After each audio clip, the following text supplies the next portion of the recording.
मुकाबला करने के बाद देश हौसले से भरा हुआ था, आत्मविश्वास से भरा हुआ था।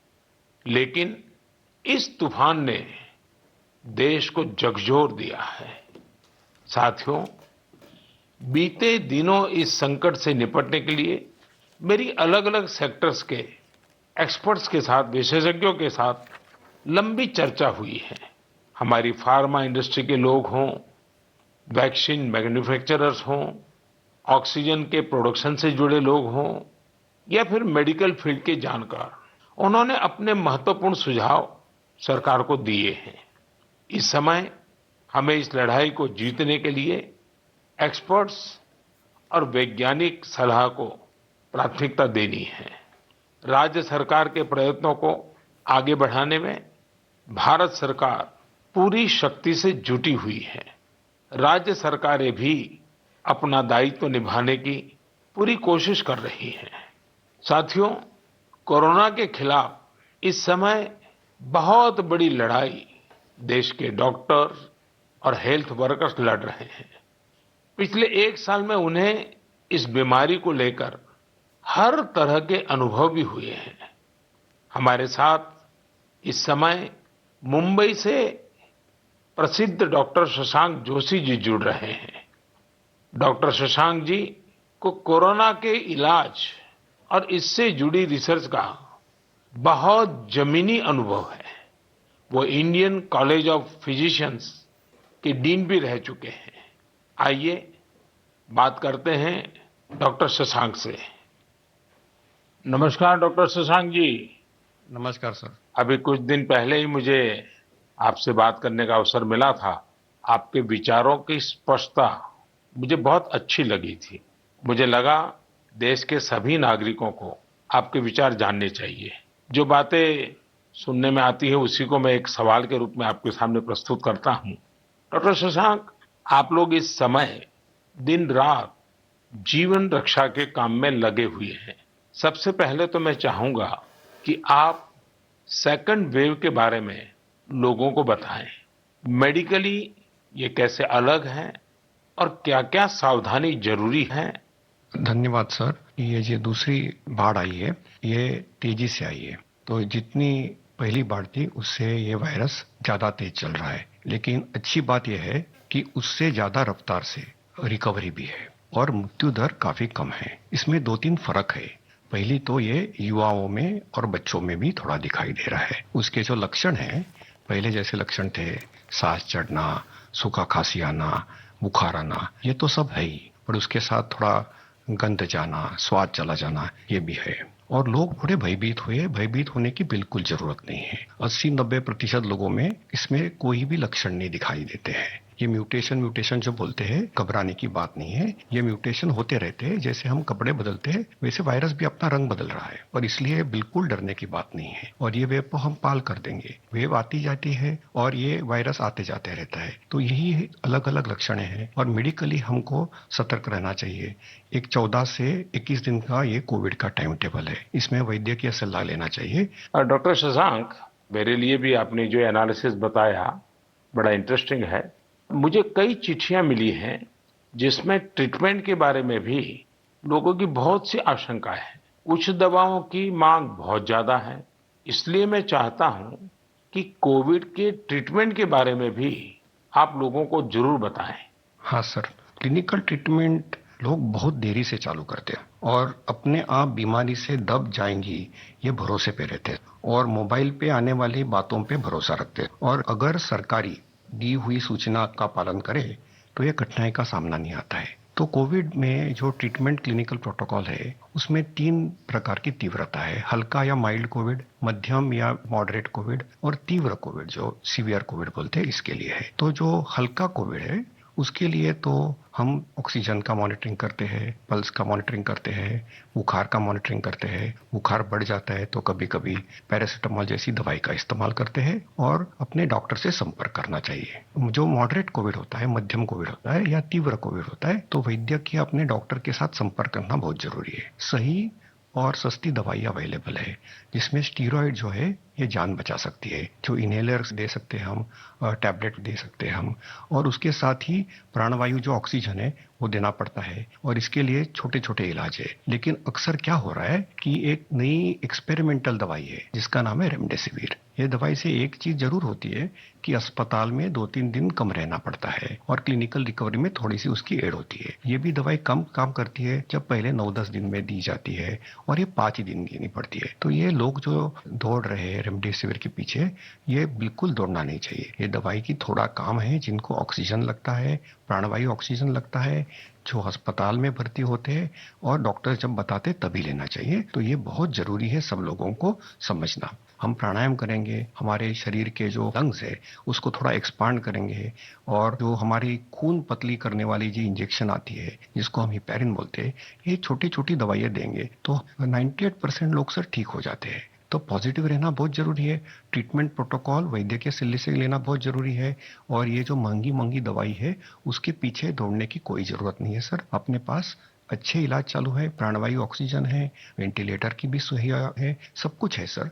और कभी कभी ये दवाई यदि मिल जाती है तो योग्य लोगों में ही देनी चाहिए। तो इसके लिए बहुत भ्रम पैदा हुआ है, और इसलिए ये स्पष्टीकरण देना चाहता हूँ सर कि अपने पास वर्ल्ड की सबसे बेस्ट ट्रीटमेंट अवेलेबल है। आप देखेंगे कि भारत में सबसे अच्छा रिकवरी रेट है। आप यदि कंपेयर करेंगे यूरोप के लिए, अमेरिका, वहीं से भी हमारे यहाँ के ट्रीटमेंट प्रोटोकॉल से मरीज ठीक हो रहे हैं सर। डॉक्टर शशांक, आपका बहुत बहुत धन्यवाद। डॉक्टर शशांक ने जो जानकारियां हमें दी वो बहुत जरूरी है और हम सबके काम आएगी। साथियों, मैं आप सबसे आग्रह करता हूं, आपको अगर कोई भी जानकारी चाहिए हो, कोई और आशंका हो, तो सही सोर्स से ही जानकारी लें। आपके जो फैमिली डॉक्टर हो, आसपास के जो डॉक्टर्स हो, आप उनसे फोन से संपर्क करके सलाह लीजिए। मैं देख रहा हूं कि हमारे बहुत से डॉक्टर खुद भी ये जिम्मेदारी उठा रहे हैं। कई डॉक्टर्स सोशल मीडिया के जरिए लोगों को जानकारी दे रहे हैं, फोन पर, व्हाट्सएप पर भी काउंसलिंग कर रहे हैं। कई हॉस्पिटल की वेबसाइटें हैं जहां जानकारियां भी उपलब्ध हैं, और वहां आप डॉक्टर से परामर्श भी ले सकते हैं। ये बहुत सराहनीय है। मेरे साथ श्रीनगर से डॉक्टर नावीद नजीर शाह जुड़ रहे हैं। डॉक्टर नावीद श्रीनगर के गवर्नमेंट मेडिकल कॉलेज में प्रोफेसर हैं। नावीद जी अपनी देखरेख में अनेकों कोरोना पेशेंट्स को ठीक कर चुके हैं, और रमजान के इस पवित्र माह में डॉक्टर नावीद अपना कार्य भी निभा रहे हैं, और उन्होंने हमसे बातचीत के लिए समय भी निकाला है। आइए उन्हीं से बात करते हैं। नावीद जी, नमस्कार। नमस्कार सर। डॉक्टर नावीद, मन की बात के हमारे श्रोताओं ने इस मुश्किल समय में पैनिक मैनेजमेंट का सवाल उठाया है। आप अपने अनुभव से उन्हें क्या जवाब देंगे?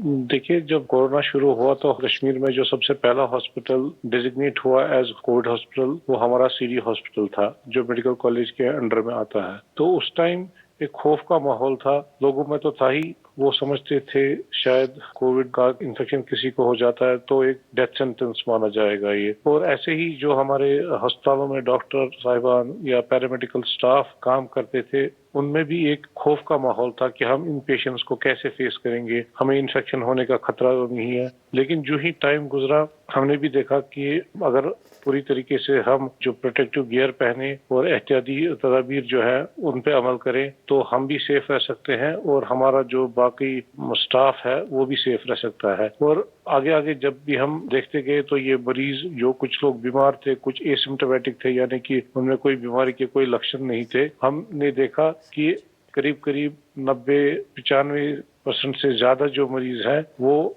खुद विदाउट एनी मेडिकेशन भी ठीक हो जाते हैं।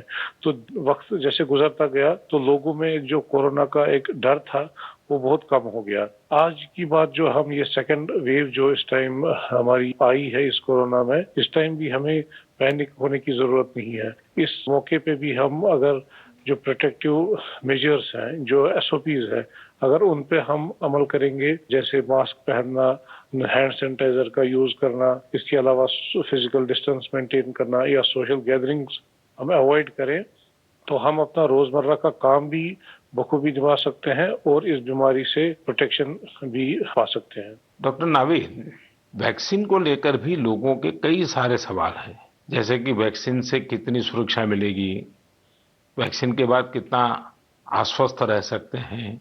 आप कुछ बात इसमें बताएं तो श्रोताओं को बहुत लाभ होगा। जब कोरोना का इन्फेक्शन सामने आया तब से आज तक हमारे पास अभी कोविड-19 के अगेंस्ट कोई इफेक्टिव ट्रीटमेंट अवेलेबल नहीं है। तो हम इस बीमारी को फाइट दो ही चीजों से कर सकते हैं, एक तो प्रोटेक्टिव मेजर, और हम पहले से ही कह रहे थे कि अगर कोई इफेक्टिव वैक्सीन हमारे पास आए तो वो हमें इस बीमारी से निजात दिला सकता है। और हमारे मुल्क में 2 वैक्सीन इस टाइम अवेलेबल है, कोवैक्सीन है, कोविशील्ड है, जो यहीं पे बना हुआ वैक्सीन है। और कंपनीज भी अपनी जो उन्होंने ट्रायल्स की हैं तो उसमें भी देखा गया है कि इसकी एफिकेसी जो है वो 60% से ज्यादा है। अगर हम जम्मू कश्मीर की बात करें, हमारी यूटी में अभी तक 15 से 16 लाख तक लोगों ने अभी ये वैक्सीन लगाया है। हाँ, सोशल मीडिया में काफी इसके जो मिसकंसेप्शन या मिथ्स इसमें आए थे कि ये साइड इफेक्ट्स हैं। अभी तक हमारी जो भी यहाँ पे वैक्सीन लगे हैं कोई साइड इफेक्ट उनमें नहीं पाया गया है। सिर्फ जो आम हर किसी वैक्सीन के साथ एसोसिएटेड होता है, किसी को बुखार आना, पूरे बदन में दर्द या लोकल साइट जहाँ पे इंजेक्शन लगता है वहाँ पे पेन होना, ऐसे ही साइड इफेक्ट्स हमने हर मरीज में देखे हैं। तो कोई ग्रॉस हमने कोई एडवर्स इफेक्ट नहीं देखा है। हाँ, और दूसरी बात, लोगों में ये भी आशंका थी कि कुछ लोग आफ्टर वैक्सीनेशन यानी वैक्सीन टीकाकरण के बाद पॉजिटिव हो गए। इसमें कंपनी से ही गाइडलाइन है कि उसमें अगर किसी को टीका लगा है उसके बाद उसको इन्फेक्शन हो सकता है, वो पॉजिटिव हो सकता है, लेकिन जो बीमारी की सीवियरिटी है यानी बीमारी की शिद्दत जो है उन मरीजों में उतनी नहीं होगी। यानी कि वो पॉजिटिव हो सकते हैं लेकिन जो बीमारी है वो एक जानलेवा बीमारी उनमें साबित नहीं हो सकती है। इसलिए जो भी ये मिसकंसेप्शंस हैं वैक्सीन के बारे में वो हमें दिमाग से निकालने चाहिए। और जिसकी बारी आई, क्योंकि 1 मई से हमारा पूरे मुल्क में जो भी 18 साल से ज्यादा की उम्र के हैं उनको वैक्सीन लगाने का कार्यक्रम शुरू होगा, तो लोगों से अपील यही करेंगे कि आप आए, वैक्सीन लगवाएं और अपने आप को भी प्रोटेक्ट करें और ओवरऑल हमारी सोसाइटी और हमारी कम्युनिटी इससे प्रोटेक्ट हो जाएगी कोविड-19 के इन्फेक्शन से। डॉक्टर नावीद, आपका बहुत बहुत धन्यवाद और आपको रमजान के पवित्र महीने की बहुत बहुत शुभकामनाएं। बहुत बहुत शुक्रिया। साथियों, कोरोना की इस संकट काल में वैक्सीन की अहमियत सभी को पता चल रही है। इसलिए मेरा आग्रह है कि वैक्सीन को लेकर किसी भी अफवाह में न आए। आप सभी को मालूम भी होगा कि भारत सरकार की तरफ से सभी राज्य सरकारों को फ्री वैक्सीन भेजी गई है, जिसका लाभ 45 साल की उम्र के ऊपर के लोग ले सकते हैं। अब तो 1 मई से देश में 18 साल के ऊपर के हर व्यक्ति के लिए वैक्सीन उपलब्ध होने वाली है। अब देश का कॉरपोरेट सेक्टर, कंपनियां भी अपने कर्मचारियों को वैक्सीन लगाने के अभियान में भागीदारी निभा पाएगी। मुझे ये भी कहना है कि भारत सरकार की तरफ से मुफ्त वैक्सीन का जो कार्यक्रम अभी चल रहा है वो आगे भी चलता रहेगा। मेरा राज्यों से भी आग्रह है कि वो भारत सरकार के इस मुफ्त वैक्सीन अभियान का लाभ अपने राज्य के ज्यादा से ज्यादा लोगों तक पहुंचाएं।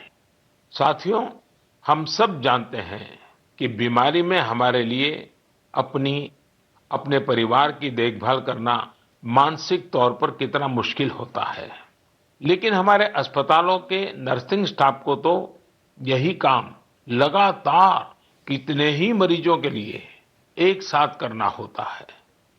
ये सेवा भाव हमारे समाज की बहुत बड़ी ताकत है।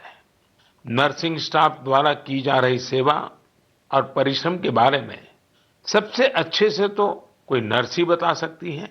इसलिए मैंने रायपुर के doctor B.R. Ambedkar medical college hospital में अपनी सेवाएं दे रही सिस्टर भावना ध्रुव जी को मन की बात में आमंत्रित किया है। वो अनेकों कोरोना मरीजों की देखभाल कर रही हैं। आइए उन्हीं से बात करते हैं।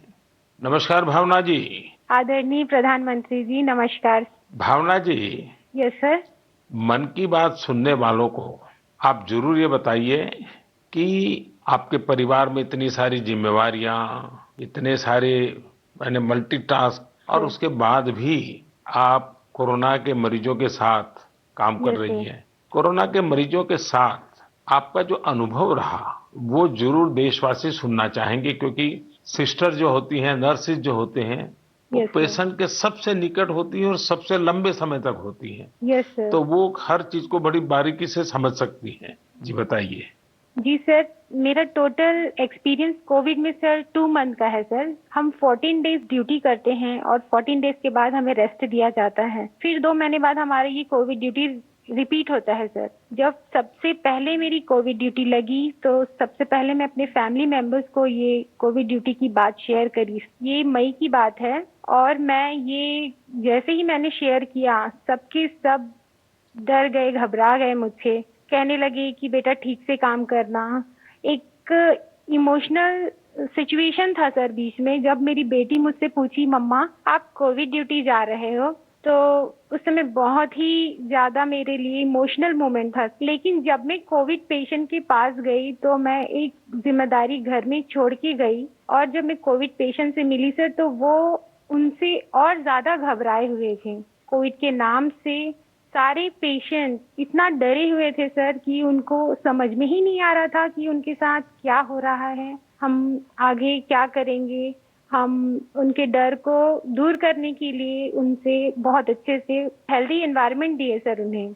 हमें जब ये कोविड ड्यूटी करने को कहा गया तो सर सबसे पहले हमको पीपी किट पहनने के लिए कहा गया सर, जो कि बहुत ही कठिन है।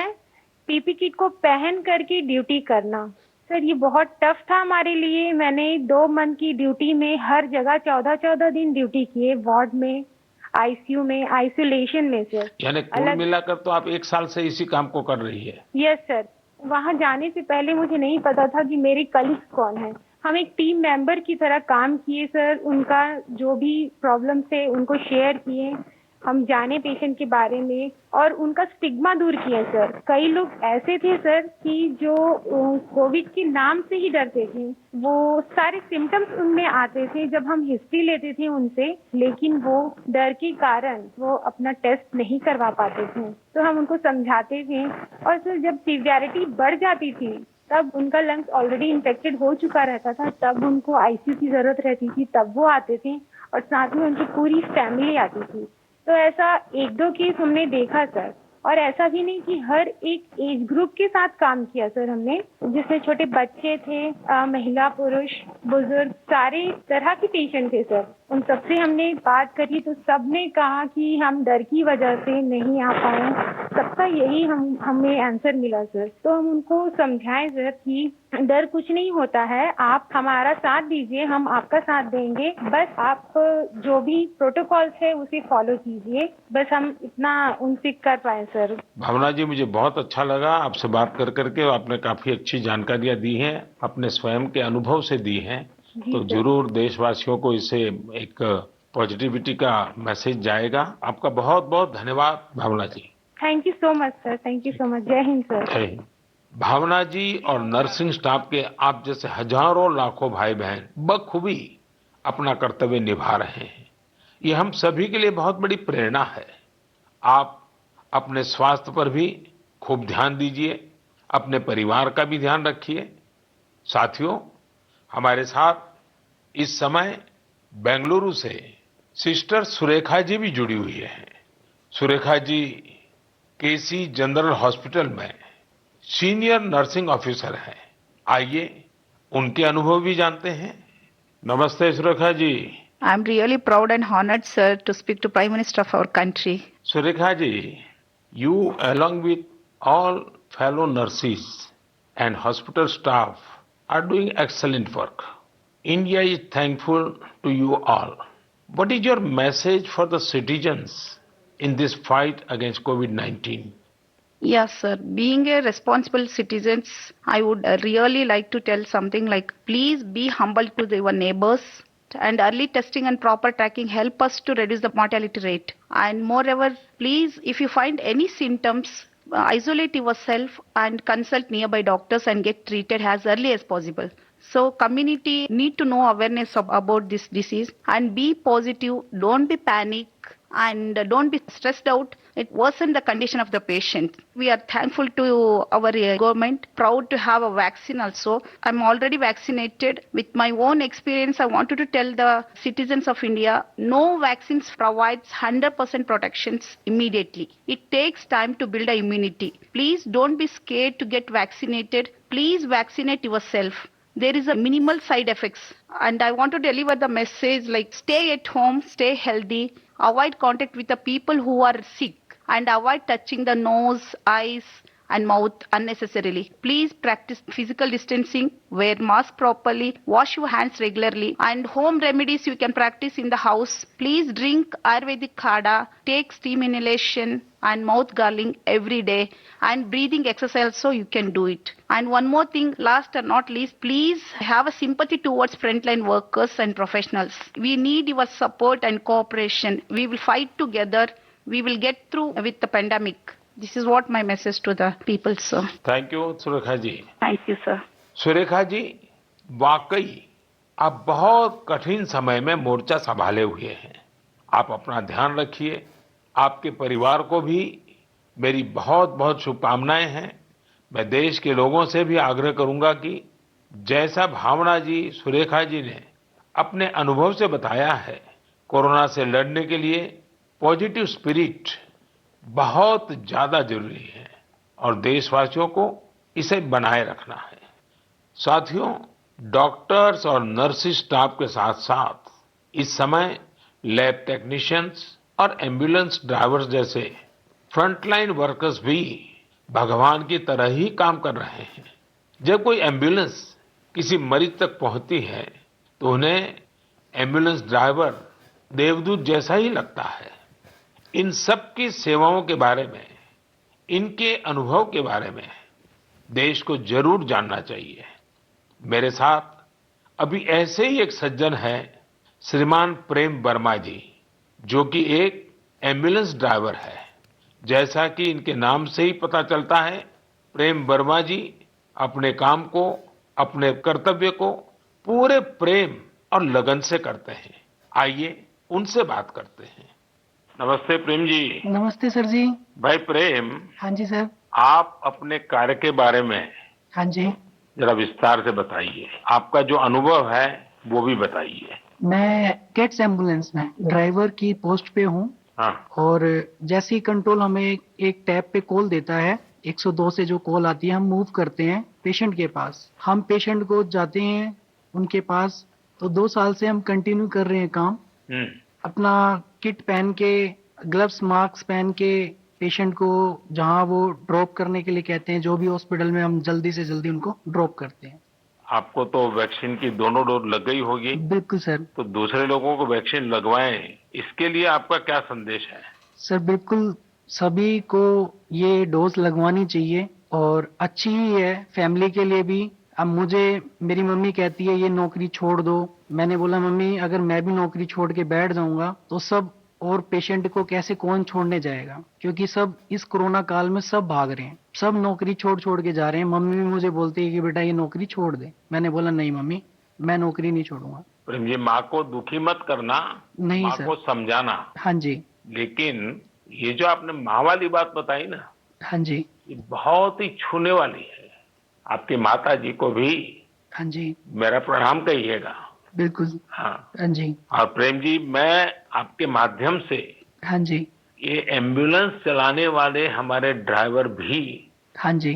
कितना बड़ा रिस्क लेकर के काम कर रहे हैं हाँ जी। और हर एक की माँ क्या सोचती है, बिल्कुल सर। ये बात जब श्रोताओं तक पहुंचेगी, हाँ जी। मैं जरूर मानता हूँ कि उनको भी दिल को छू जाएगी। हाँ जी। प्रेम जी, बहुत बहुत धन्यवाद। आप एक प्रकार से प्रेम की गंगा बहा रहे हैं। धन्यवाद सर जी। धन्यवाद भैया। धन्यवाद। साथियों, प्रेम वर्मा जी और इन जैसे हजारों लोग आज अपना जीवन दांव पर लगाकर लोगों की सेवा कर रहे हैं। कोरोना के खिलाफ इस लड़ाई में जितने भी जीवन बच रहे हैं, उसमें एम्बुलेंस ड्राइवर्स का भी बहुत बड़ा योगदान है। प्रेम जी, आपको और देश भर में आपके सभी साथियों को मैं बहुत बहुत साधुवाद देता हूं। आप समय पर पहुंचते रहिए, जीवन बचाते रहिए। मेरे प्यारे देशवासियों, ये सही है कि कोरोना से बहुत लोग संक्रमित हो रहे हैं, लेकिन कोरोना से ठीक होने वाले लोगों की संख्या भी उतनी ही ज्यादा है। गुरुग्राम की प्रीति चतुर्वेदी जी ने भी हाल ही में कोरोना को हराया है। प्रीति जी क्या करूं यहाँ पर मन की बात में हमारे साथ जुड़ रही हैं। उनके अनुभव हम सबके काफी काम आएंगे। प्रीति जी नमस्ते। नमस्ते सर, कैसे हैं आप? मैं ठीक हूँ जी। आ जाओ सबसे चित्ता पहले दीदी। तो मैं आपकी कोविड-19 से जी सफलतापूर्वक लड़ने के लिए जी, सराहना करूंगा। थैंक यू सो मच मेरी सर। कामना है आपका स्वास्थ्य और तेजी से बेहतर हो। जी शुक्रिया सर। प्रीति जी, हाँ जी सर। ये